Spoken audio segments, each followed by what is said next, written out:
Por su intermedio, informar a la población de que estos son obras en distintos sectores que se han mencionado. Eso con respecto a la inversión pública en los 3 niveles de gobierno. Con respecto a la ejecución, que es un tema siempre comentado, esta ejecución se ha incrementado en los 3 niveles de gobierno, la inversión pública, de un 67% a un 76% en los 3 niveles de gobierno. Y si uno solamente mira lo que es la inversión pública del Gobierno Nacional, esto se eleva a un 83%. Entonces ha habido acá un gran esfuerzo de invertir en el capital físico y cerrar brechas en el país con recurso público. Quisiera de acá pasar al tema del canon, porque el canon se financia principalmente inversión pública en las regiones y en los gobiernos locales del país. Y acá se ha hablado de que había una restricción, una caída, un recorte del canon por parte del Ministerio de Economía y Finanzas y por parte del Ejecutivo. Y acá, una vez más, por su intermedio, señor presidente, quisiera aclarar de que estos montos responden a una dinámica de producción, a una dinámica de precios, a una dinámica de costos.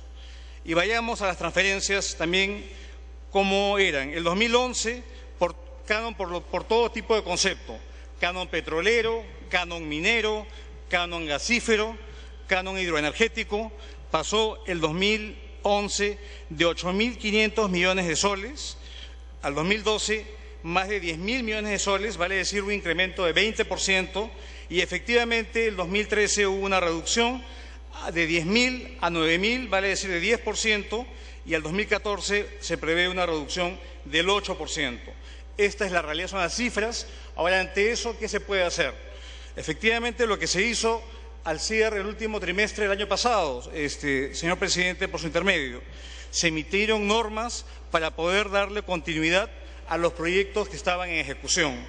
Y se sacó un decreto supremo mediante el cual se transfería tanto directamente a aquellos municipios pequeños y gobiernos regionales pequeños como en forma de emisión de bonos, un monto de 850 millones de soles para aquellas regiones y gobiernos locales que habían sido afectados por esta caída, que no solamente ha afectado a los gobiernos locales y regionales, sino a todo el país. Recordemos que esto responde al pago de impuesto a la renta de las empresas en estos sectores de la economía.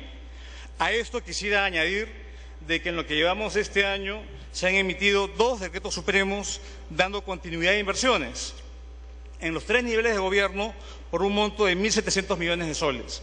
Estas cifras no son cifras abstractas.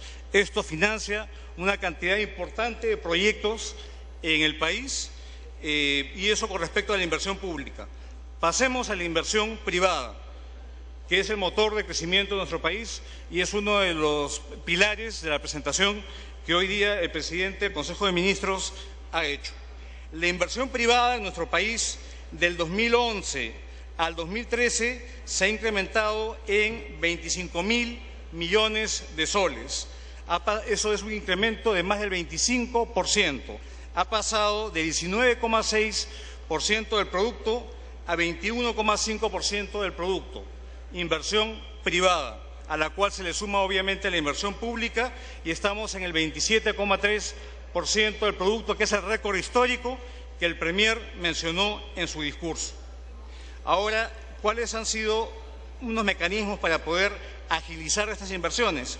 Las concesiones que se han otorgado hasta la fecha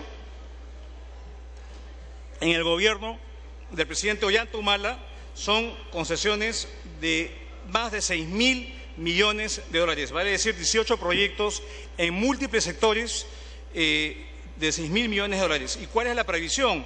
Este año es la adjudicación de 10 proyectos por un monto de 12.000 millones de dólares. Vale decir, vamos a tener en lo que lleva el gobierno, a los 3 años de gobierno, 18.000 millones de dólares de proyectos adjudicados en la asociación público-privada.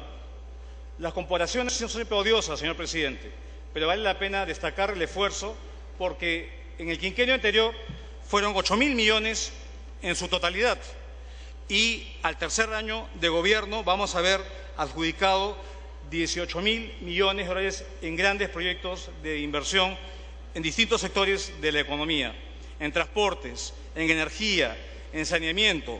Y obviamente a esto se suma el esfuerzo que el Gobierno va a hacer en esta modalidad, tal cual fue mencionado por el ministro de Educación, la ministra de Salud, de hacer una inyección de recursos públicos y poder catalizar y apalancar participación privada en materia de infraestructura con todas las herramientas que tenemos disponibles. De hecho, en los últimos meses hemos sido bastante activos, gracias también al apoyo del Congreso de la República, para ir modificando nuestro marco normativo, para poder hacer mucho más amplio el régimen de obras por impuestos, yendo más allá del financiamiento de proyectos de cemento y concreto, yendo también a temas de mantenimiento y a la provisión de servicios. Esto es un avance importante de poder utilizar la gestión privada en la dotación de infraestructura y en el mantenimiento de la misma. Hablando de obras por impuestos, señor presidente, que es un mecanismo muy potente, es un mecanismo que empezó el 2012 con un monto de 250 millones de soles, al 2013 subió a 400 millones de soles y ya llevamos compromisos de 600 millones de soles. Vale decir que hemos triplicado los montos de inversión utilizando el mecanismo de obras por impuestos, que es un mecanismo virtuoso en el cual permite usar la capacidad privada, y no solamente con el canon y sobrecanon, sino utilizándolo en los fondos que se han creado en FONIE, utilizándolo en FONIPREL y otros fondos que benefician a los gobiernos regionales y locales. Incluso el Ministerio de Agricultura está contemplando poder ampliar estos mecanismos para poder hacer más expeditivo y acelerar la ejecución de fondos como el Fondo Mi Riego en materia de ese sector. Yendo al tema de la inversión extranjera directa, esta ha pasado el 2011 de 8.200 millones de dólares a más de 11.000 millones de dólares el 2013. Entonces, todas estas cifras, que pueden parecer un rosario de cifras, ¿para qué sirven? Esto está financiando proyectos. Es decir, ¿dónde están los proyectos? Bueno, estos recursos financian una cantidad enorme de proyectos. Por lo tanto, una vez más, desmentir esta sensación de que no hay obras, no hay proyectos. Hay muchísimos en todo el país, muchísimos, que han sido financiados con este esfuerzo tremendo que ha hecho el Estado con los recursos de los contribuyentes y utilizando mecanismos ingeniosos para poder acelerar la inversión, que es el motor del crecimiento en el país. A esto, obviamente, se suma esfuerzos no solamente en materia de inversión, sino en materia de productividad, en materia de competitividad, que es un tema que es central justamente para poder seguir creciendo a tasas altas y sostenibles en el mediano plazo. Y en esta materia mucho se ha hablado de lo que no se ha hecho nada en competitividad, lo cual, permítame a través de su intermedio, negarlo tajantemente, porque han habido avances importantes en esta gestión, en esta administración. Y me remito a los indicadores. El Perú tenía y indicadores que ustedes conocen perfectamente bien. El Perú tenía la posición 67 de 150 países en el año 2011, hoy tiene la posición 61. Obviamente no hay que sentirse, digamos, satisfecho de ese resultado, pero si uno mira una serie de tres parámetros que yo creo que son importantes. El manejo macroeconómico del país tiene el puesto 20 de 150 países y el potencial de crecimiento económico estamos en el puesto 40 de 150 países. A ver, eso son las opiniones que hacen inversionistas domésticos y extranjeros acerca del potencial que tiene nuestro país. Cuando termine, encantado, señor congresista. Asimismo, cuando uno ve un indicador que es muy importante, que es las políticas para tener un acceso al financiamiento. Acá el Perú ha sido un país que ha destacado y que ocupa un puesto privilegiado dentro del quintil superior. Entonces, acá obviamente hay otros ámbitos de mejora que se requieren, que han sido mencionados, especialmente los de capital humano, que han sido mencionados, y los de productividad y de diversificación, que son parte de la agenda que el Gobierno está trabajando de manera multisectorial y que el ministro del sector dará a conocer en su momento, pero que se diga de que no se ha hecho nada en competitividad es falso. Y de hecho esto responde a una agenda concertada, una agenda público-privada, sector académico, que muchos de ustedes nos han acompañado en los distintos eventos de rendición de cuentas que hacemos semestralmente, y hemos tenido un avance importante con resultados concretos, no encuestas. Las encuestas son la foto de un día, mas no muestran los hechos concretos. Obviamente hay mucho por hacer, pero déjenme dar algunos ejemplos para poder argumentar este punto. Se ha dotado de mayores recursos, obviamente insuficientes, y va a haber una apuesta mucho mayor a la ciencia, la tecnología y la innovación. El FOMITEC, el FINCIT, el FONDECIT, la segunda parte del FINCIT, se ha fortalecido al CONCITEC, se están haciendo alianzas con países que son líderes a nivel mundial en transferencias de tecnología para agregar valor y para diversificar al país y hacerlo menos vulnerable. Se han dado una serie también de incentivos, uno muy importante y que se puede seguir trabajando, otros instrumentos, es que se reconoce el gasto en innovación a las empresas como parte del cálculo del impuesto a la renta. Se han avanzado en temas de desarrollo empresarial, de calidad y de educación productiva, uso de compras y ventas electrónicas. En temas de comercio exterior, un avance notorio en lo que es la ventanilla única de comercio exterior, que se ha trabajado de manera transversal en muchos sectores. A nivel de infraestructura se está simplificando una serie de procedimientos. A nivel de acceso a la tecnología de la información y comunicaciones, se ha aprobado una ley por parte de ustedes de promoción de la banda ancha, de la construcción de la red dorsal nacional de fibra óptica, una serie de inversiones importantísimas en el país que nos van a permitir transitar hacia un país de modernidad, un país productivo. Obviamente que la agenda es mucho más amplia, y esto me permite hablar, señor presidente, como tercer tema, de la remuneración mínima vital, porque cuando uno habla de competitividad, uno habla de productividad. Y mucho se ha hablado acerca de lo que el Gobierno está haciendo al respecto, y como ya ha sido mencionado por su intermedio por diversos señores congresistas que durante el debate, ha habido un incremento importante en este Gobierno de la remuneración mínima vital. Se ha incrementado en un 25% este salario mínimo.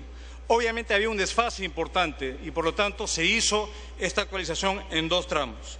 Pero obviamente existe un marco, y ese marco, como ustedes bien saben, a través suyo, presidente, es del Consejo Nacional de Trabajo.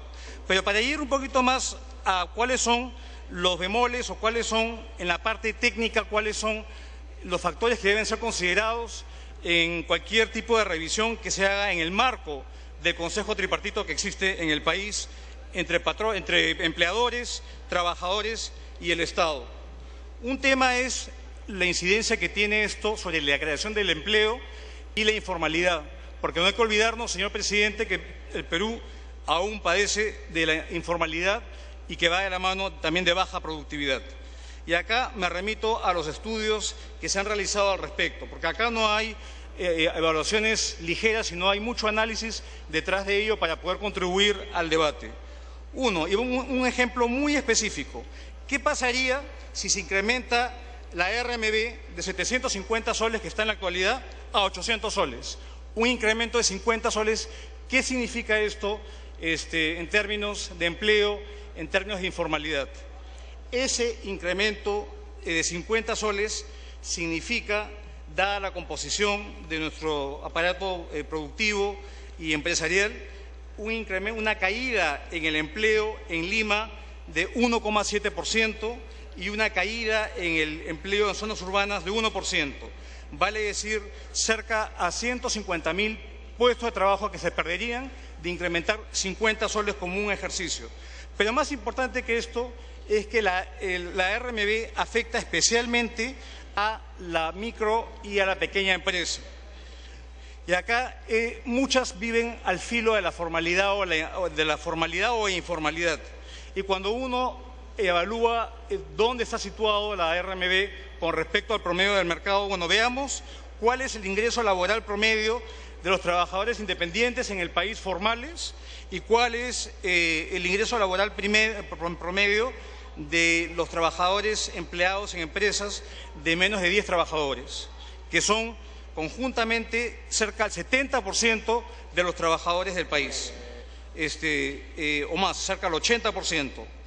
El ingreso laboral promedio de los independientes es 684 soles. Vale decir, muy por debajo de 750 soles donde se encuentra en la actualidad. ¿Qué significa esto, señor presidente? Que si uno incrementa eso, uno hace un riesgo bastante alto de que estos empleos formales caigan en la informalidad. Y asimismo, si uno ve cuál es el ingreso laboral promedio para aquellos trabajadores que trabajan en empresas de trabajadores de 10 para abajo, es 704 soles. Vale decir, si uno incrementa en 50 soles, digamos, estos por sí ya están en una área donde es muy vulnerable a pasar de la formalidad a la informalidad. Por lo tanto, lo que está atrás de esto es no solamente mejorar la RMB, sino mejorar los salarios de todo el país, no solamente el salario mínimo. Y justamente a eso apuntan las políticas de la productividad, justamente hacia ello va, a mejorar la calidad de vida vía el salario real de las personas. Y en este sentido, señor presidente, el Gobierno ha implementado, no es que hará, fortalecerá, ha hecho. El listado son cosas que se han hecho. Crédito tributario contra impuesto a la renta por la totalidad de los gastos de capacitación efectuados por las micro, pequeñas y medianas empresas. Se ha implementado el programa Pro Calidad del CINEACE para mejorar la acreditación de la calidad de las entidades educativas. Se ha hecho un impulso al PRONAVEC, a Beca 18. Se ha creado fondos para emprendimientos dinámicos de alto impacto y otras medidas. Y obviamente falta una agenda mucho más amplia con respecto al tema de cómo mejorar la productividad en nuestro país, que es el factor crucial que va a hacer que el país crezca a tasas sostenidas. Y por último, señor presidente, déjeme hablar del tema de los sueldos de los altos funcionarios del Estado, que ha sido un tema que también ha sido acá mencionado. Hubo una invitación que vinimos acá a la Comisión de Trabajo y Presupuesto Conjunta a explicar el marco en el cual se daba implementación de la ley de servir, donde ya de hecho hay más de 40 entidades que están en proceso de adecuar sus perfiles, sus competencias para poder entrar a este régimen laboral. Esto no es un incremento en una escala, esto hace parte de una reforma. Pero antes de decir eso, reiterar una cifra que se mencionó con ambas comisiones en su momento, señor presidente. Hasta la fecha, el gobierno del presidente Ollanta Humala ha invertido más de 5.000 millones de soles en 750.000 funcionarios públicos en carreras especiales como parte del esfuerzo de mejorar las remuneraciones de los policías, de los médicos, de los maestros, obviamente insuficiente, pero dentro de procesos de formalización de la planilla y un proceso de carrera en muchos casos y de reformas que se están implementando en los diversos sectores, tal cual fue comentado por el ministro de Educación y la ministra de Salud y el ministro del Interior en el caso de la Policía Nacional del Perú. En este marco es que se engarza esta política de tener capital humano de calidad. Y acá, capaz un error, señor presidente, es personalizar este tema. Acá esto no va a la persona, esto va a la plaza, y esa plaza tiene responsabilidades, y se hace una valorización de la responsabilidad de esa plaza para estos puestos de confianza. Entonces, esto responde a una política de reforma de gobierno donde muchas veces las normas son poco útiles si es que no se tiene capital humano eficaz y eficiente para justamente poder dar los bienes y servicios de calidad que la población nos exige, señor presidente. Entonces, con esto yo quisiera, hay una pregunta del congresista Mejía Guevara, con su venia, presidente. Congresista Mesías. Gracias, presidente. Gracias, ministro Castillo.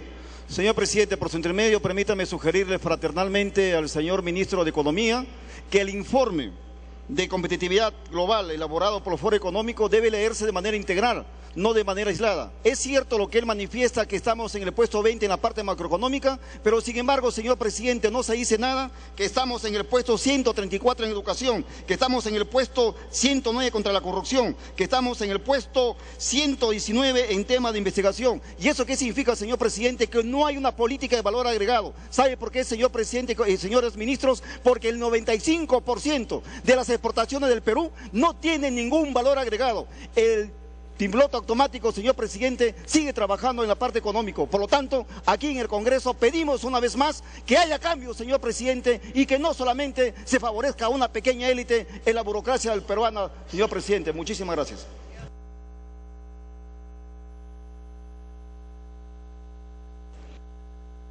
Tiene la palabra el presidente del Consejo de Ministros. Perdón, congresista Chef.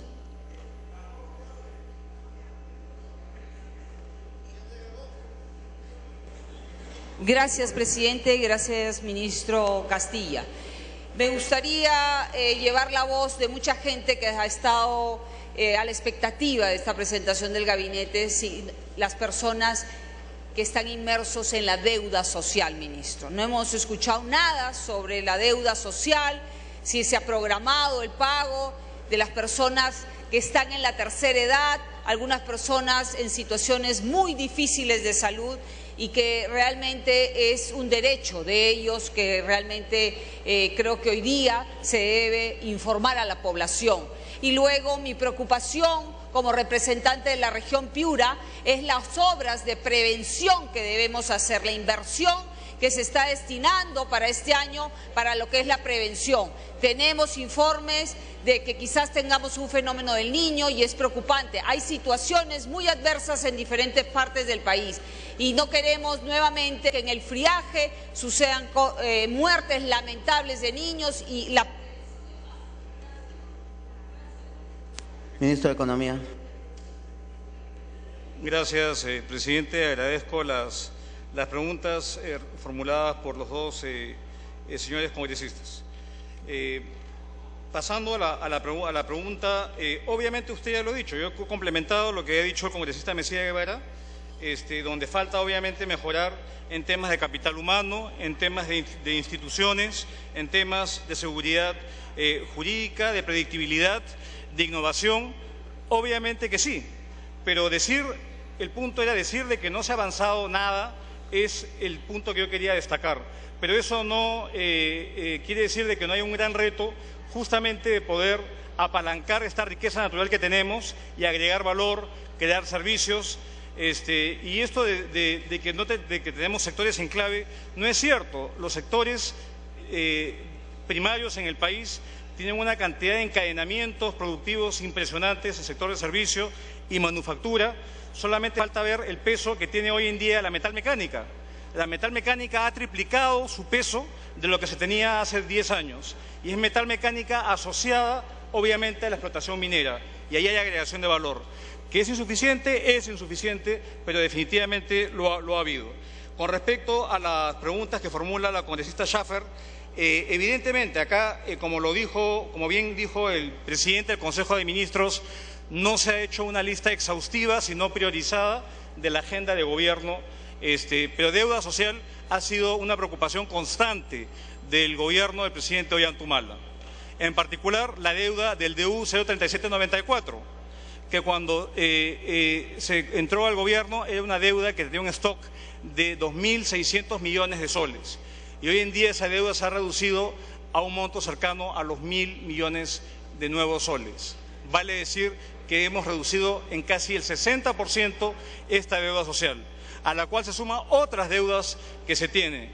El Congreso de la República aprobó, por ejemplo, un proyecto de ley, una ley del pago de sentencias judiciales, que ya se está implementando un monto de recursos trabajado conjuntamente con el Ministerio de Justicia y el Ministerio de Economía, y hubo una mención acá al pago de las viudas de las Fuerzas Armadas.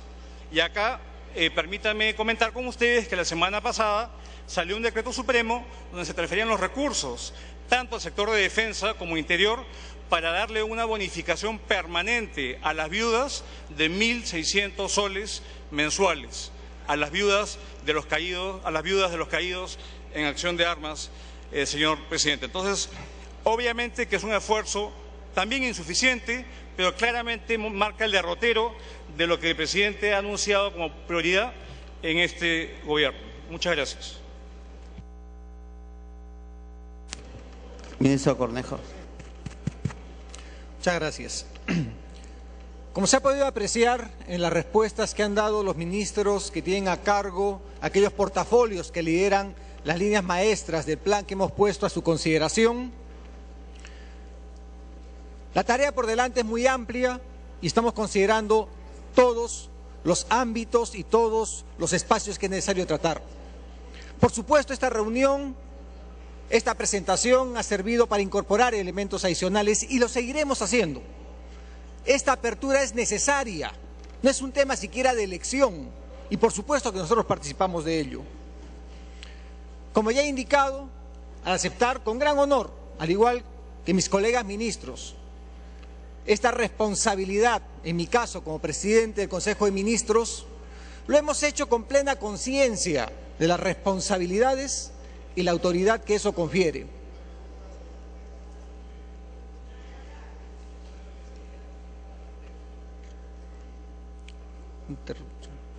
Interrupción del señor congresista. ¿Usted ha dado 2 interrupciones ya, ministro?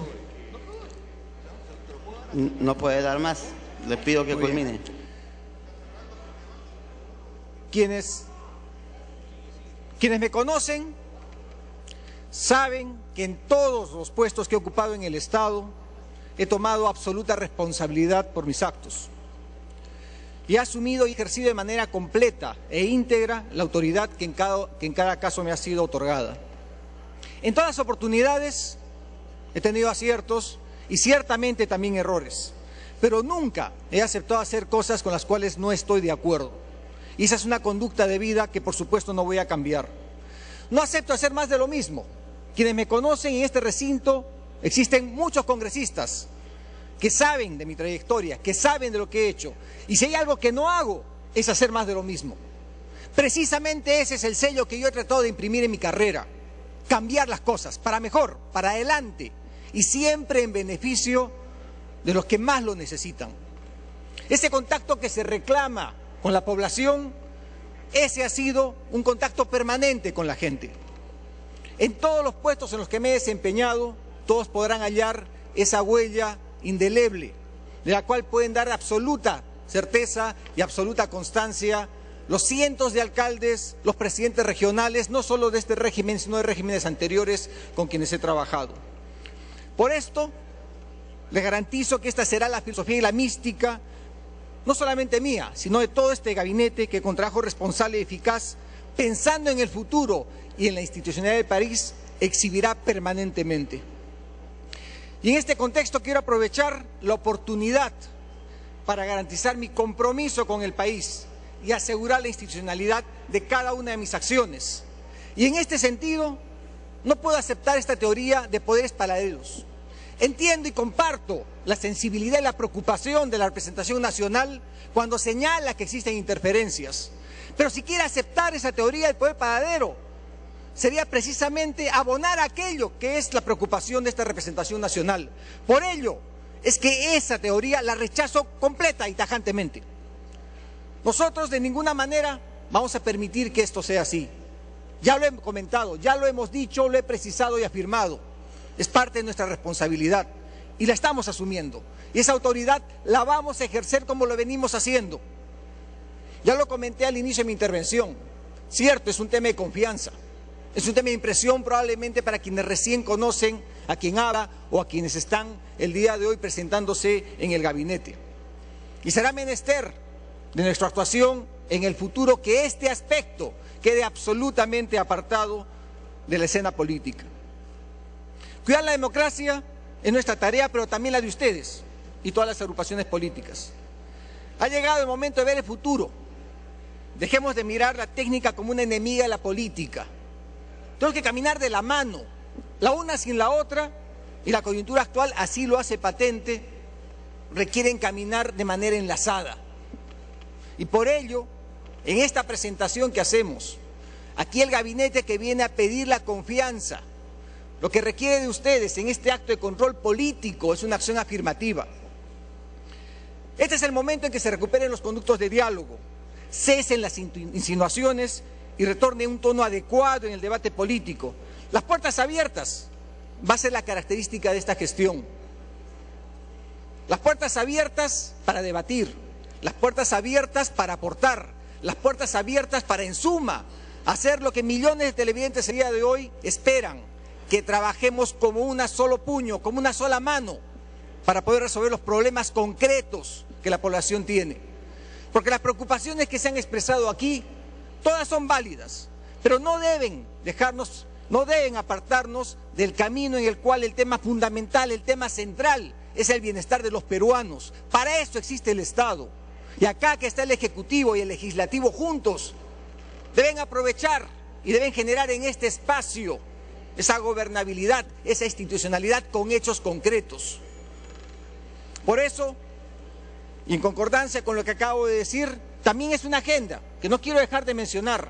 Las elecciones políticas para este año, para elecciones regionales y municipales, han sido convocadas. Y por ello creo que es menester también acá dejar sentado claramente un compromiso de garantía y un proceso electoral transparente, manteniendo la neutralidad que corresponde al Gobierno Nacional y garantizando así elecciones limpias que reflejen lo que es la voluntad popular, que es el mandato que nos tiene de manera directa en el caso de ustedes y de manera indirecta a nosotros en el Ejecutivo. Señor Presidente, señores miembros de la mesa directiva, señores congresistas, he compartido con ustedes los ejes de política que el gabinete impulsará y que llevará a cabo. Agradezco la generosidad que han tenido de escucharnos y solicito, en nombre del Gobierno y de conformidad con el artículo 130 de la Constitución Política del Perú, un voto de confianza para que el gabinete desarrolle sus actividades.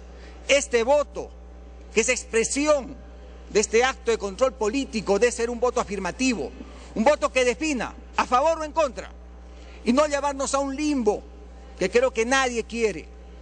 En ese sentido, reitero el agradecimiento a la representación nacional y con la venia de la mesa directiva agradecemos al conjunto que está aquí reunido y a la población que nos ve por televisión. Muchísimas gracias.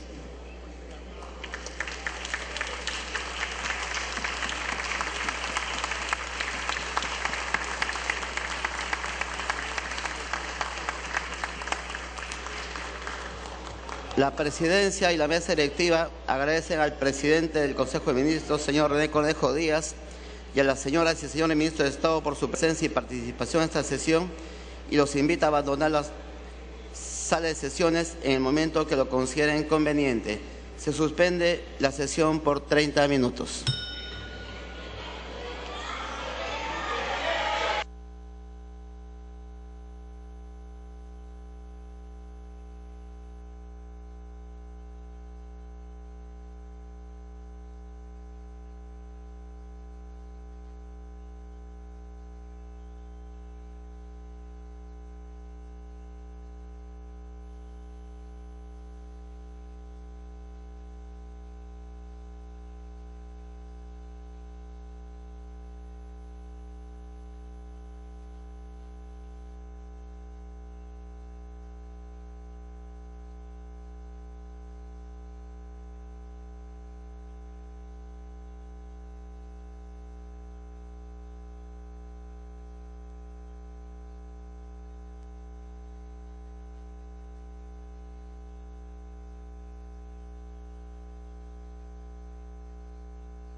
Bien, el presidente del Congreso, Freddy Otárola Peñaranda, acaba de suspender por 30 minutos esta sesión plenaria en el hemiciclo principal del Congreso de la República.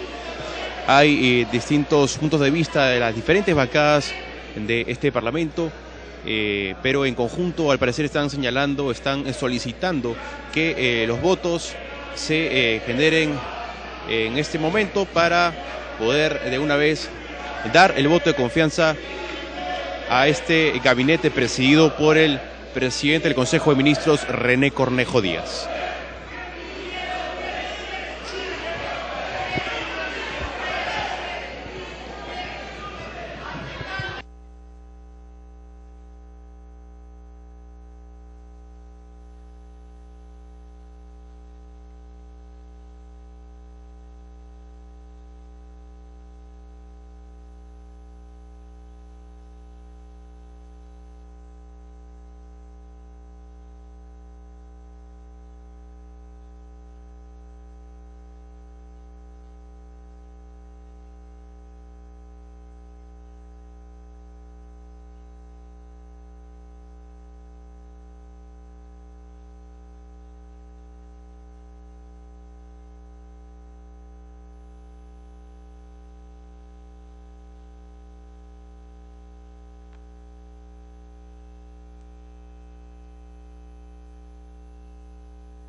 Bien, en este receso de 30 minutos vamos a tocar algunos puntos importantes que cada uno de los ministros ha señalado en su una oportuna intervención. René Cornejo, en primera instancia, tomó la palabra diciendo de que convoca a todos a tener la confianza en este nuevo gabinete que se va a tomar en cuenta y todas las intervenciones, y se dijo que las puertas están abiertas para las propuestas. De esa manera fue que inició entonces este debate, digamos, en el hemiciclo principal. El ministro de Educación señaló que convocará un concurso de nombramiento docente a comienzos del próximo año y sería nombramientos exigentes. Otro de los puntos que abarcó fue que se otorgarán becas para los jóvenes más aplicados que decidan tomar la carrera de docencia. También señaló que la próxima semana se firmará un convenio que beneficiará a los jóvenes con algún tipo de talento, y como también dijo que se presentará un proyecto de ley la próxima semana que va a velar por la infraestructura educativa. En otro momento, en el hemiciclo principal, en la intervención del de la ministra de Salud, Midori Dejavić, dijo que el Plan Esperanza es un modelo a seguir por toda Latinoamérica por brindar tratamientos de forma gratuita e integral, que no se habla de privatización de hospitales públicos. Vamos por el momento a quedarnos hasta este punto. Tenemos las palabras que dijeron los demás ministros en sus respectivas intervenciones, pero como ya lo señalamos, el presidente del Congreso, Freddy Otárola, ha dado un receso de 30 minutos, por lo que nosotros vamos a hacer una breve pausa y luego retornamos con más información aquí en el hemiciclo principal en esta sesión de investidura del Congreso de la República con este nuevo gabinete presidido por René Cornejo.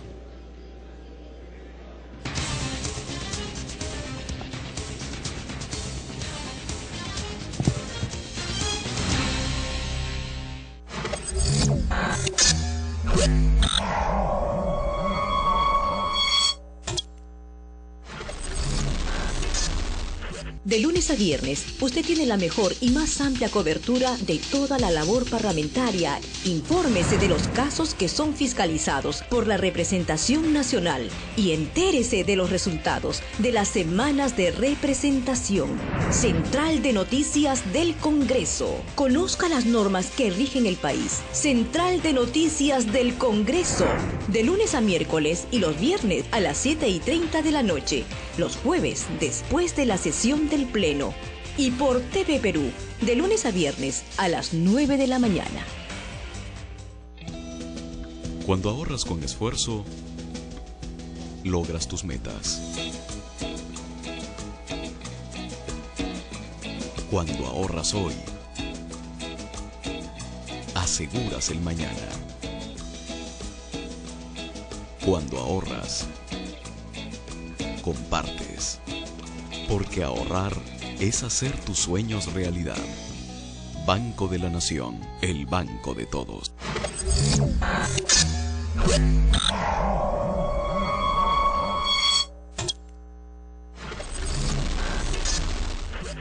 La congresista Julia Tevez Quispe, presidenta de la Comisión de Defensa del Consumidor, te invita este lunes 17 de marzo desde las 9 de la mañana a celebrar el Día Mundial del Consumidor.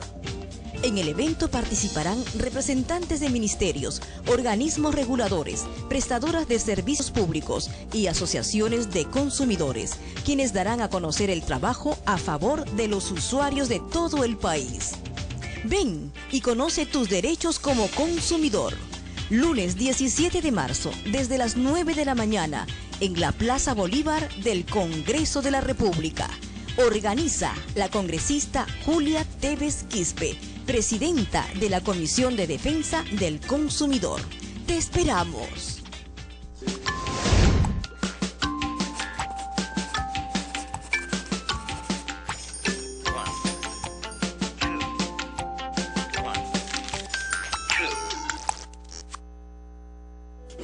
¿Sabías que todos tenemos derecho a la salud? El Estado garantiza el libre acceso a prestaciones de salud y a pensiones, a través de entidades públicas, privadas o mixtas, y supervisa asimismo su eficaz funcionamiento. Las personas con discapacidad física o mental tienen derecho al respeto, protección, atención, adaptación y seguridad. Recuerda, todos nuestros deberes y derechos se encuentran en la Constitución Política del Perú.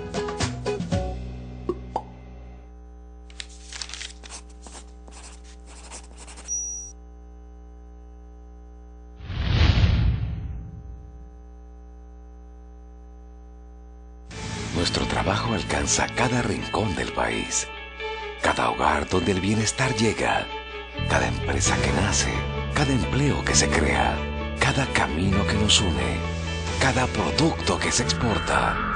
Cuando el país crece, allí estamos presentes, porque las leyes que hacen que el Perú esté mejor se dan aquí, en el Congreso de la República, donde nacen las leyes que mueven al Perú. De nuestra sierra exportadora a la tiendecita andina.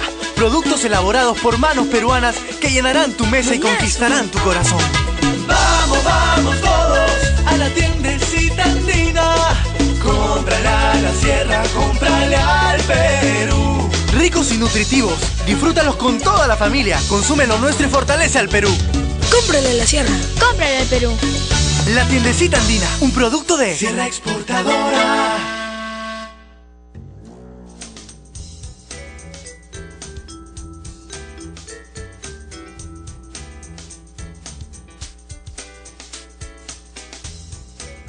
Dictamen. Los dictámenes son informes que presentan las comisiones, ya sea en mayoría o minoría.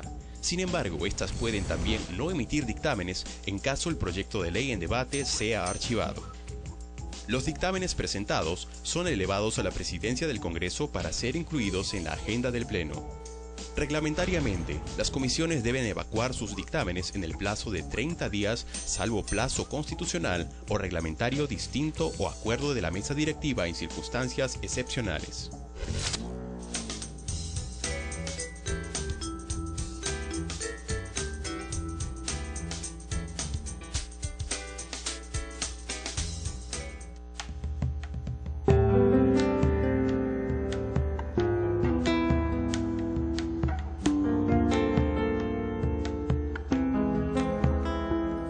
Somos Grao, seámoslo siempre. Es el camino del buen ejemplo, como el del almirante Miguel Grao, que hizo brillar nuestra dignidad en el mundo. Es el camino del esfuerzo, de peruanos comprometidos que escriben un presente de optimismo y confianza.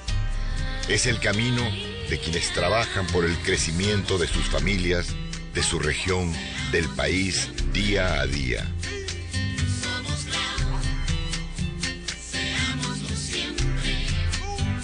Es el camino de la educación y de la cultura que nos lleva al progreso. Es el camino de la convicción, de peruanos que nos legaron una tierra donde invertir nuestro talento y construir nuestro futuro. Somos Grao, seámoslo siempre.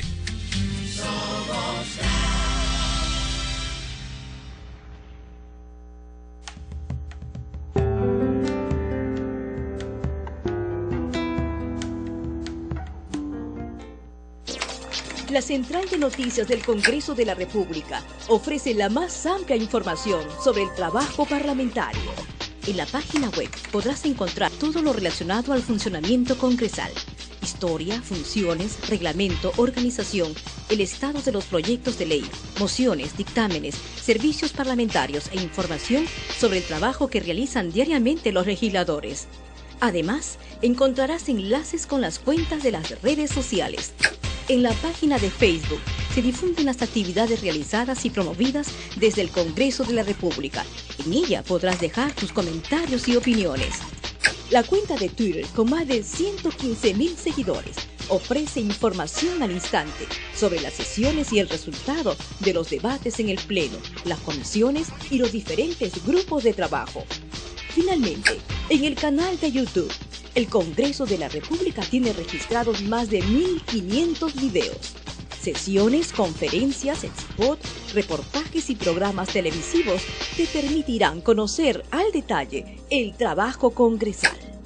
Congreso de la República, información veraz y objetiva al instante.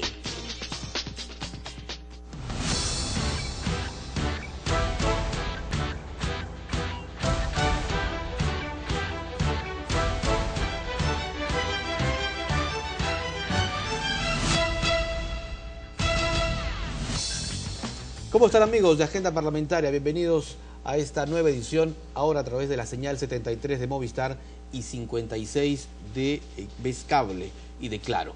Vamos a hablar sobre un tema de mucha importancia, el Fondo de Promoción de la Inversión Pública Regional y Local. ¿Qué es esto? El FONIPREL.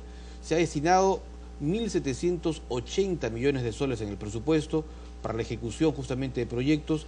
Vamos a hacer un análisis con el congresista de la República, Justiniano Apaza Ordóñez, representante por Arequipa, que está con nosotros, para saber si se está gastando o no y cómo se está gastando en este tema. Congresista, muy amable por estar con nosotros. Muy buenos días. En primer lugar, que agradecer la gentileza, como siempre, que nos dan la oportunidad de conectarnos con la opinión pública a través de este prestigioso canal del Estado y del Congreso especialmente. Decía yo en la presentación que el FONIPREL es este fondo de promoción de la inversión pública, regional y local, ¿verdad? Que tienen regiones y municipios para promover inversiones en favor de los pobladores. Efectivamente, este gobierno conceptúa de que hay una nueva forma de hacer política, de que el Estado llegue a las comunidades más lejanas, así como también a las más cercanas, para poder promover, para poder incentivar la participación de un cogobierno del Estado, del Ejecutivo, con sus municipalidades, con sus gobiernos regionales. De esta manera, institucionalizar los programas sociales. Dentro de eso tenemos el FONIPREL. El FONIPREL, que como usted lo ha dicho, es un fondo, ¿no?, de promoción de inversión pública para los gobiernos regionales y locales. ¿Qué significa?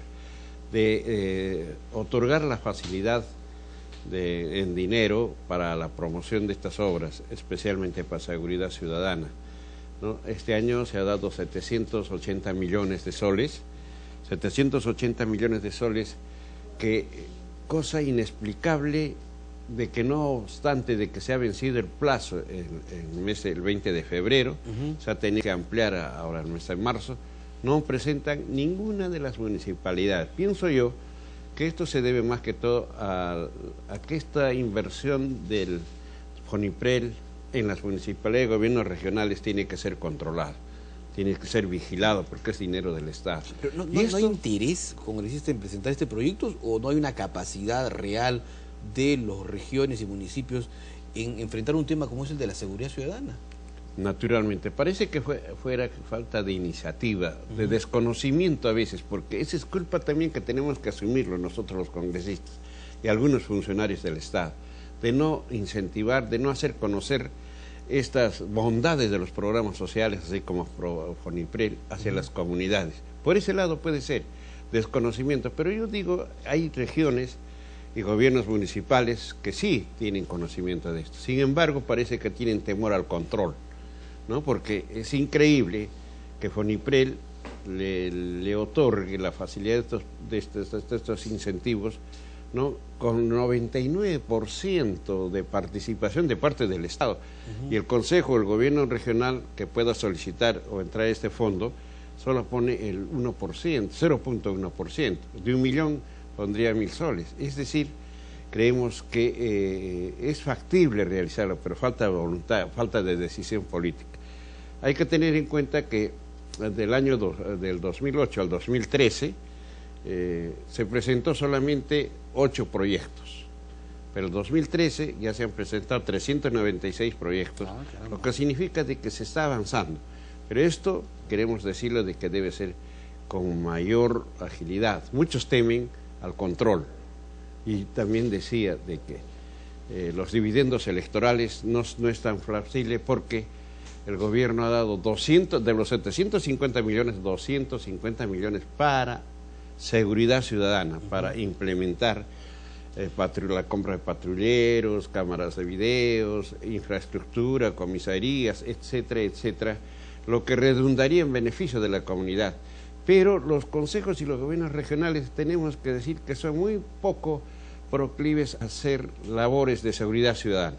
No han planteado incluso sus programas de contingencia, no plantean programas de prevención para fomentar y todo, creen que el gobierno central lo puede hacer. Cuando con este fondo del FONIPREL muy bien se puede satisfacer muchas inquietudes para la seguridad ciudadana. ¿Y estos más de 300 proyectos que se han presentado están siendo evaluados en la actualidad, congresista? No, estos ya fueron presentados en el 2013. Los del 2014, es ya por eso que le digo, claro, ya están en ejecución. Están en ejecución. En ejecución ya terminada, ¿no? Lo que estamos hablando es del 2014. Hasta el 20 de febrero deberían de vencer el plazo. Sin embargo, se ha ampliado hasta el mes de marzo y todavía no hay. En el caso de Arequipa específicamente, ni un consejo distrital, provincial, ni el gobierno regional ha solicitado, ¿no? Y esto es una actitud totalmente discordante con la política de este gobierno, de que los programas sociales deben ser invertidos, los dineros se devuelven, los dineros vuelven a las arcas del Estado, sin ser utilizados ni cumplir su fin específico. Y cuando, por ejemplo, en su región hay una serie de necesidades. Arequipa es una de las segundas ciudades después en situación de peligro, después del norte, Trujillo, Chiclayo, Arequipa también, con el crecimiento económico que se viene a través de los megacentros y todo eso, la delincuencia está creciendo y cada vez la delincuencia se moderniza, se contemporiza en las tácticas y en las estrategias. Sin embargo, nuestras autoridades seguimos pensando en el pasado, que mediante leyes se puede combatir la delincuencia, cuando no es así. Tenemos que mecanizarlo, tenemos que también modernizar toda la infraestructura. Como digo, hay dinero para comprar, pero sin embargo no se hace.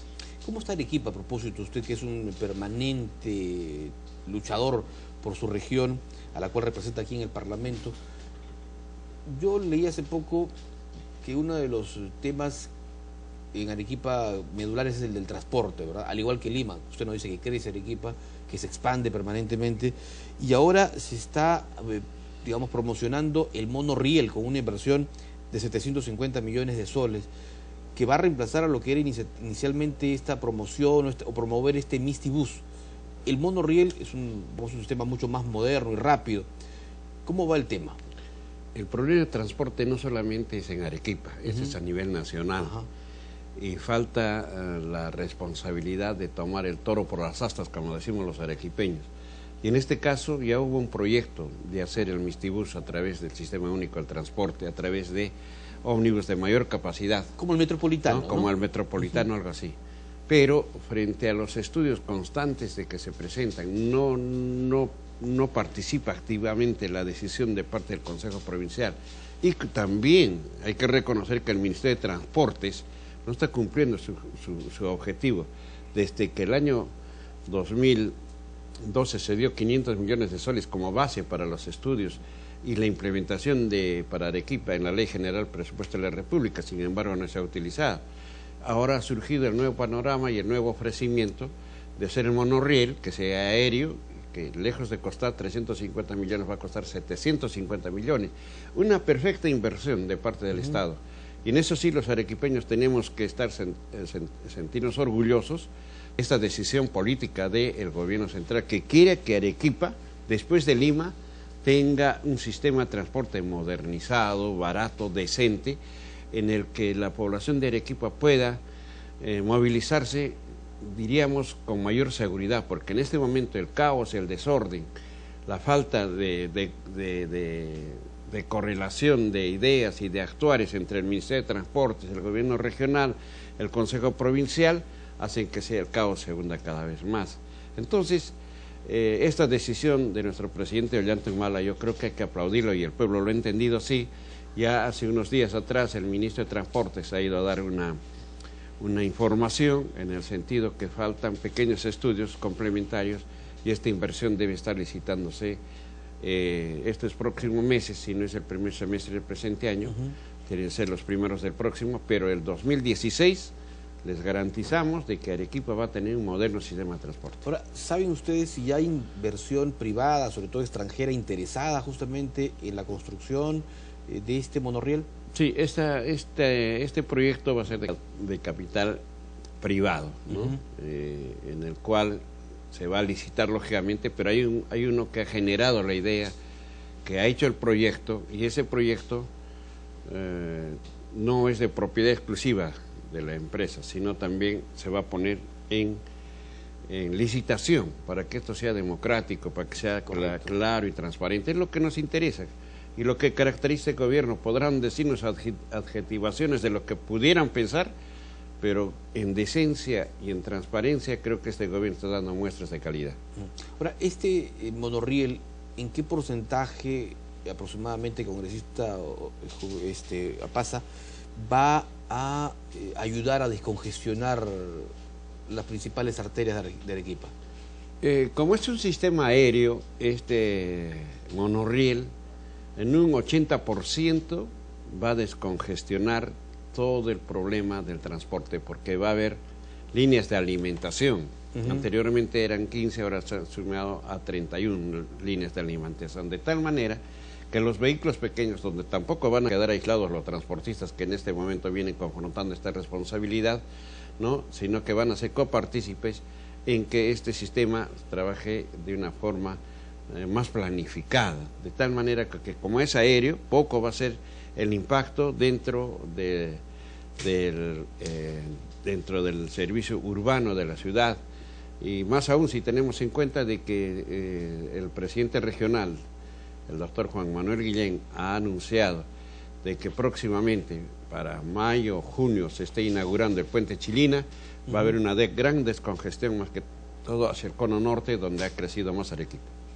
Correcto. Y digamos, esto va a ayudar, como usted nos dice, a descongestionar Arequipa, pero también, digamos, va a darle más fluidez, más rapidez a la gente para movilizarse, y por ende va a tener mayores horas de dedicar a la familia, por ejemplo, ¿no? Obviamente, usted sabe que la modernidad es ahorro de